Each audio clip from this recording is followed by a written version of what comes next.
So आजच्या lecture मध्ये आपण स्टँडर्ड 7 चं algebraic expression and operation on the terms हा चॅप्टर लर्न करणार आहोत. आता सर्वात अगोदर टर्म काय आहे ते आपण समजून घेऊ. आता सपोज मी इथे लिहिलं 5x. ओके, तर यामध्ये हे जे 5 आहेत ना, तर याला म्हणायचं कोएफिशियंट. आता कोएफिशियंट जो आहे, ज्याला मराठीमध्ये आपण सहगुणक म्हणतो, तो एखाद्या इंग्रजी अक्षराच्या अगोदर येतं. आणि नंतर हा जो x आहे याला म्हणायचं व्हेरिएबल, ज्याला आपण चलपद म्हणू. बरोबर. आता हे जे टर्म तुमच्या समोर लिहिली आहे, तर यामध्ये फक्त एकच इंग्रजी अक्षर मी वापरलेलं आहे. याच्यामध्ये तुम्ही 2 इंग्रजी सुद्धा अक्षर वापरू शकता किंवा त्याचा घातांक सुद्धा करू शकता, जसं की 9x²y. इथे लक्षात. आणि यामध्ये 9 हा काय असेल व्हेरिएबल आणि x²y हा काय असेल व्हेरिएबल असेल.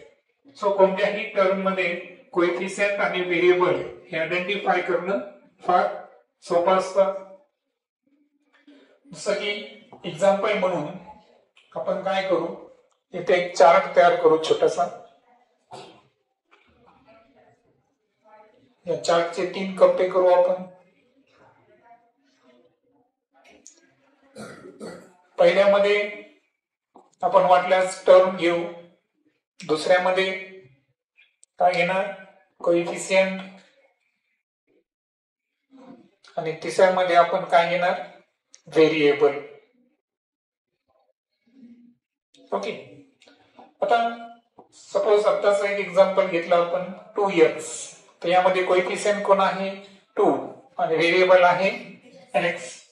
जर मी इथं a लिहिलं, तशा वेळेस कोएफिशियंट काही नाही म्हणजे काय आहे 1 आहे आणि व्हेरिएबल काय आहे 1. कधी कधी फ्रॅक्शन स्वरूपात पण असू शकतं, जसं की इथं मी x/3 लिहिलं, तर यामध्ये कोएफिशियंट काय 1/3 आणि व्हेरिएबल काय असेल x. कधी कधी मायनस पण असू शकतं, जसं की मी इथे लिहिलं -4m, तर यामध्ये काय होईल -4 हा झाला कोएफिशियंट आणि m काय झाला त्याचा व्हेरिएबल. आता हे पाहिल्यानंतर टर्मचे 2 प्रकार आहेत पहा, ते आपल्याला लर्न करावं लागेल. मग आता टर्मचे 2 प्रकार कोणते आहेत, तर एक आहे लाईक टर्म्स आणि दुसरा आहे अनलाईक टर्म्स. आता लाईक टर्म्स मध्ये काय असेल की जो व्हेरिएबल आहे हा सारखा असेल. व्हेरिएबल कसा असेल सारखा असेल. जसं की लाईक टर्म्स मध्ये मी 4x²y आणि -9yx² ह्या 2 टर्म घेतल्या. तर लक्षात घ्या, x²y लिहिणं काय आणि yx² लिहिणं काय, हे दोन्ही कसं आहे सारखंच आहे, कारण दोन्ही ठिकाणी x चा घातांक 2च आहे आणि y चा घातांक किती आहे 1 आहे. दॅट्स वाय लिहिण्याची मेथड बदललेली आहे, पण टर्म्स कशा आहेत त्या सारख्या आहेत. क्लिअर. म्हणून या कोणत्या टर्म झाल्या लाईक टर्म्स. आणि अनलाईक टर्म्स मध्ये समजा मी इथे लिहितो 9x, इथे लिहितो 5y, इथे लिहितो 3m²n, इथे लिहितो 6mn². तर या सगळ्यांमध्ये जर पाहिलं तर पहा, प्रत्येक ठिकाणी व्हेरिएबल्स कसं आहे वेगवेगळं आहे. इथे जरी mn असेल, पण इथे m चा स्क्वेअर आहे आणि n आहे, मात्र खाली काय आहे m आणि त्यानंतर काय आहे n². बरोबर. तर हे झाले टर्म्स. त्यानंतर त्यांचे क्लासिफिकेशन जे आहे हे 4 कॅटेगरीज मध्ये आपल्याला करायचं आहे. पहिली जी कॅटेगरी असेल तर ते असेल मोनोमियल्स, म्हणजे एकपदी. एकपदीचे उदाहरण फार सोपे आहे. जसं की मी इथे लिहिलं ए, त्यानंतर 5x, त्यानंतर 6xy, हे सर्वच्या सर्व काय आहे, मोनोमियल्स आहेत. कारण याच्यामध्ये कुठेही ऍडिशन किंवा सबस्ट्रॅक्शन यासारखे चिन्ह आले आहेत का, नाही. म्हणून हे काय आहे, मोनोमियल्स. एकपदी. त्यानंतर दुसरं जे आहे ते आहे बायनोमियल्स. त्याला काय म्हणू आपण, द्विपदी. द्विपदीचं सिंपल उदाहरण घ्यायचं असेल तर a plus b 5x plus 6y, त्यानंतर 3m मायनस n. तर हे जे सर्व एक्झाम्पल्स आहेत किंवा एखादा अंकही असू शकतो का, जसं की 6x प्लस 5. ओके, आपल्याला अंक सुद्धा चालतो. ते सर्व एक्झाम्पल कशाचे आहेत, बायनोमियल्स. त्यानंतर पुढचा प्रकार आहे द्विपदी. पाहिला आपण. आता कोणता असेल, त्रिपदी. त्याला काय म्हणू आपण, ट्रायनोमियल्स. ट्रायनोमियलचे एक्झाम्पल्स वाटल्यास याला थोडं एक्सटेंड करू, a plus b plus c. आता यामध्ये तुला वाटल्यास 5x square plus 6x plus 7 अशा स्वरूपात जर लिहिलं आपण, तर हे दोन्ही एक्झाम्पल हे कशाला बिलॉंग करतील, ट्रायनोमियल्सला.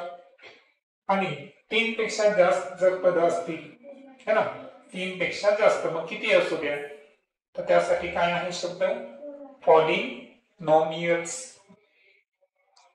ज्याला आपण बहुपदी म्हणतो. पॉलिनोमियल्सचे एक्झाम्पल 5x चा मी तिसरा घात घेतो, त्यानंतर 6x square plus 7x plus 9 झाले. याच्यामध्ये किती पद आले, 4 पद आले. मग ही काय झाली, बहुपदी. तर काय म्हणायचं आपण, पॉलिनोमियल्स. त्यानंतर काही फ्रॅक्शन स्वरूपात पण असू शकतात. 1/2 x raised to 5 minus 5/3 x raised to 3 plus 2x plus 9. Okay, so हे जे दोन एक्झाम्पल मी तुमच्या समोर लिहिले, यामध्ये 3 पेक्षा जास्त तुम्हाला काय दिसतील, व्हेरिएबल्स किंवा पद दिसतील, टर्म्स दिसतील. सो हे काय आहे, पॉलिनोमियल्स. सो एकूण किती टाइप पाहिले आपण, 4. मोनोमियल्स, बायनोमियल्स, ट्रायनोमियल्स आणि पॉलिनोमियल्स. आता यांच्या संदर्भात आपल्याला 3 गोष्टी इथं लर्न करायच्या स्टँडर्ड 7 मध्ये. त्यामध्ये पहिला आहे, त्यांचं काय शिकायचं आहे आपल्याला, ऍडिशन. आता ऍडिशनचा एक नियम लक्षात ठेवायचा आहे, की ऍडिशन करत असताना आपल्याला काय करायचं आहे, की जे आपण व्हेरिएबल घ्यायलो ते व्हेरिएबल तर सारखाच पाहिजे, पण व्हेरिएबलचा घातांक सुद्धा सारखा पाहिजे. येते लक्षात. एक सपोज उदाहरण घेऊ की x, तर मी एक एक्झाम्पल घेतो, 6x प्लस 7x हे पहिले एक्झाम्पल आहे. आणि दुसरं एक्झाम्पल घेतो मी 6x स्क्वेअर प्लस 7x. आता याच्यामध्ये काय होईल बघ, सिम्पली इथं व्हेरिएबल दोन्ही ठिकाणी कसा आहे, सारखा. म्हणून 6 प्लस 7 इज इक्वल टू काय ना, 13x. पण इथं x चा स्क्वेअर आणि x आहे, व्हेरिएबल सारखे आहेत का, नाही. म्हणून इथं कोएफिशियंटची ऍडिशन करायची नाही. आता हा झाला जनरल नियम जे आपण अगोदर बेसिक मध्ये शिकलेलोच आहोत. आता एक उदाहरण घेऊ आपण. 9x प्लस 7y याची आपल्याला ऍडिशन करायची. So addition. आणि इथं आहे 5x प्लस 8y. आणि आणखी एक उदाहरण घेतो मी, 5x square plus 7x 9x square plus 5. आता असे 2 एक्झाम्पल मी घेतले. आता एक्झाम्पल मधला डिफरन्स समजून घ्या. इथं पाहिलं तर दोन्हींचे व्हेरिएबल पहिले टर्म साठी कसे आहेत सारखे, दुसऱ्या टर्म साठी सुद्धा कसे आहेत सारखे. सो या ठिकाणी तुम्ही काय करू शकता की बरोबर तुम्हाला काय करायचं x च्या खाली x आणि y च्या खाली y प्लेस करायचे आहे. आणि ऍडिशन करताना तुम्हाला माहित आहे 7 + 8 9 + 5 किती येतील 14x आणि 7 + 8 हे किती येतील 15y. आता सेकंड गणिताकडे येऊ. इथं x² आहे, इथं x² आहे, यांचं ऍडिशन होणार. पण इथं 7x आहे आणि इथं 5 आहे, यांचं ऍडिशन होऊ शकतं का नाही.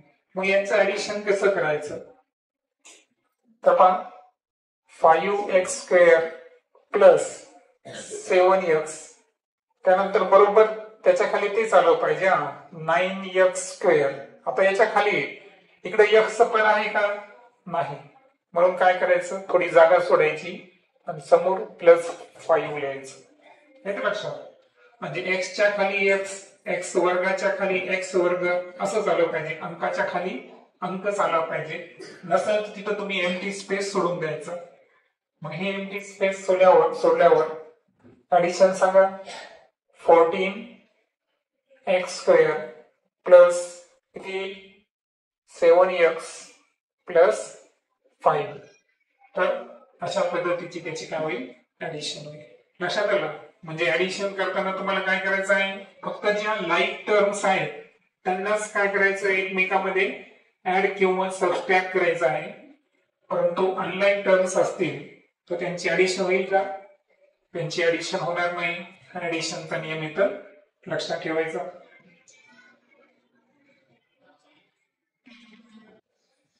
सेकंड जे आहे ते आहे सबस्ट्रॅक्शन. आता सबस्ट्रॅक्शन संदर्भातही तेच नियम लक्षात ठेवायचे. वाटल्यास इथं आपण पहिले एक्झाम्पल घेऊ 9x² + 6x + 5 2x² - 3x + 6 यांचं काय करायचं आपल्याला ऍडिशन करायचं आहे, सॉरी सबट्रॅक्शन करायचं आहे. आता हे सबट्रॅक्शन करताना काय करणार तुम्ही 9x² + 6x + 5 लाईक टर्म्स बरोबर आहेत का. x² च्या खाली x² - 3x आणि +6. आता यांची काय करायची तुम्हाला बरं सबट्रॅक्शन करायचं, ऍडिशन करायचंय का नाही.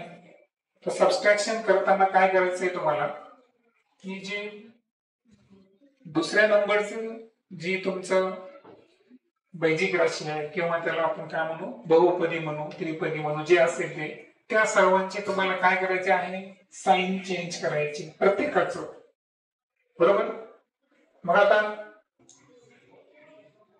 सांगा इथलं प्लस आहे याचं चिन्ह काय होऊन जाईल मायनस, इथं मायनस आहे इथं काय होईल प्लस, इथं प्लस इथं काय होईल मायनस. 9 मधून 2 मायनस करा किती येईल 7x². आता इथं मायनसचे प्लस केल्यावर हा मायनसचा विचार करायचा आहे का नाही, फक्त प्लस आणि प्लसचा विचार करा. 6 + 3 किती येतील 9x.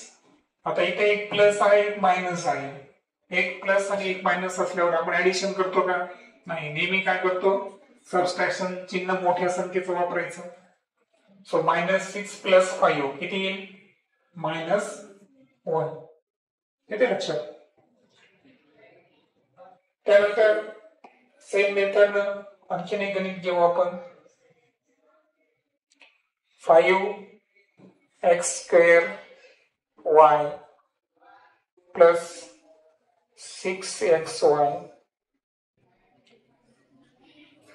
6x² y + 5xy. Okay. अशा दोन टर्म्स आहेत त्यांचा आपल्याला काय करायचं आहे सबट्रॅक्शन.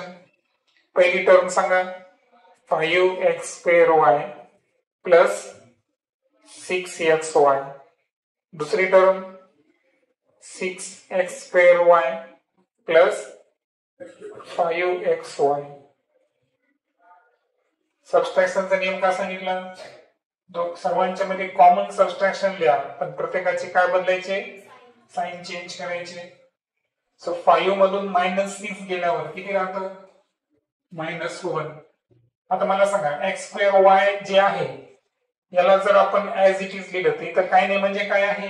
1 असतोच. 1 लिहायची गरज नाही. फक्त 5 आणि 6 मध्ये 6 मोठे, 6 चं चिन्ह मायनस आहे म्हणून याचा आन्सर काय येईल? -x²y. आता हे मायनस झाले म्हणून 6 मधून 5 गेले, 6 प्लस आहे म्हणून इथं काय येणार? प्लस. 1 लिहायची गरज नाही. काय येईल आन्सर? xy. तर अशा पद्धतीने हे तुम्हाला काय करायचं आहे? सबस्ट्रॅक्शन करायचं आहे. आणि फायनली जे तिसरं तुम्हाला यामधून शिकायचं आहे ते काय आहे? मल्टिप्लिकेशन. आता मल्टिप्लिकेशनचे पण काही म्हणजे सध्या फक्त मी तुम्हाला इंट्रोडक्शन करून द्यायला वन शॉट मध्ये, नंतर आपण काय करू टप्प्याटप्प्याने जे आपले प्रॅक्टिस सेट आहे त्यामधले आपण नंतर टप्प्याटप्प्याने. ठीक आहे. आता यामध्ये सुद्धा आपण 2 उदाहरणं समजून घेऊ. पहिलं उदाहरण घेऊ पहा. 9x plus 6y. ओके. आणि याला मल्टिप्लाय करू आपण 5x ने. आणि त्यानंतर दुसरं गणित घेऊ. 6x प्लस 7y याला मल्टिप्लाय करू आपण 3x प्लस 2y ने. ठीक आहे. मग आता हे मल्टिप्लिकेशन कसं करायचं? सर्वात अगोदर 9x प्लस 6y मांडणी करणार. मल्टिप्लाय बाय काय आहे? 5x. जसं तुम्ही गुणाकार करता तसंच गुणाकार करायचं, फक्त व्हेरिएबल मध्ये लक्षात ठेवायचं, घातांकाचे नियम वापरायचे. बरोबर? 9 5 जा 45. x इंटू x काय असेल? x². त्यानंतर दोन्ही प्लस आहे, प्लस इंटू प्लस काय असतं? प्लस. 6 5 जा 30. x into y xy. है ना? सिंपल आहे. आता इथे 6x plus 7y multiply by 3x plus 2y. याला कसं करायचं? अगोदर 3x मल्टिप्लाय करून घेऊ. 6 3 जा 18. x into x s² plus पुन्हा 3 ने जा, सध्या फक्त 3नच मल्टिप्लाय करायचं. 7 3 जा 21. x into y x1. आता खाली मांडणी करताना काय करायचं माहितीये का? व्हेरिएबल जिथं सारखं आहे त्याच्या खालीच त्याची मांडणी करायची. बरोबर? मग आता पहा, आता 2 ने मल्टिप्लाय करतो. 6 2 जा 12 आणि यायला काय उत्तर? xy म्हणजे त्याच्या बिलो लिहायचं. 6 2 जा 12 इंटू xy. बरोबर? त्यानंतर प्लस. आता इथं प्लस का लिहिलं मी? कारण y इंटू y काय येणार आहे? y². पुरी y² आहे का? त्याच्यामुळे त्याला आपण राईट हँड साइडला जागा प्लेस करायची. जिथं जे नाही तिथं काय ठेवायचं? आपल्याला एम्प्टी स्पेस ठेवायचं. 7 2 जा 14. y इंटू y काय असेल? y². सांगा काय येईल? 18x². ज्यांची होत नाही त्यांना ऍज इट इज घ्यायचं. इथं काही नाही म्हणजे प्लस आहे. 12 आणि 21 किती addition? 33xy plus 14y². So अशा पद्धतीने हे ऍडिशन असेल. त्यानंतर सबस्ट्रॅक्शन आणि मल्टिप्लिकेशन हे तुम्हाला मोनोमियल एकपदीच आलं पाहिजे, बायनोमियल्स द्विपदीच आलं पाहिजे, ट्रायनोमियल्स आणि पॉलिनोमियल्स सर्वांचं आलं पाहिजे.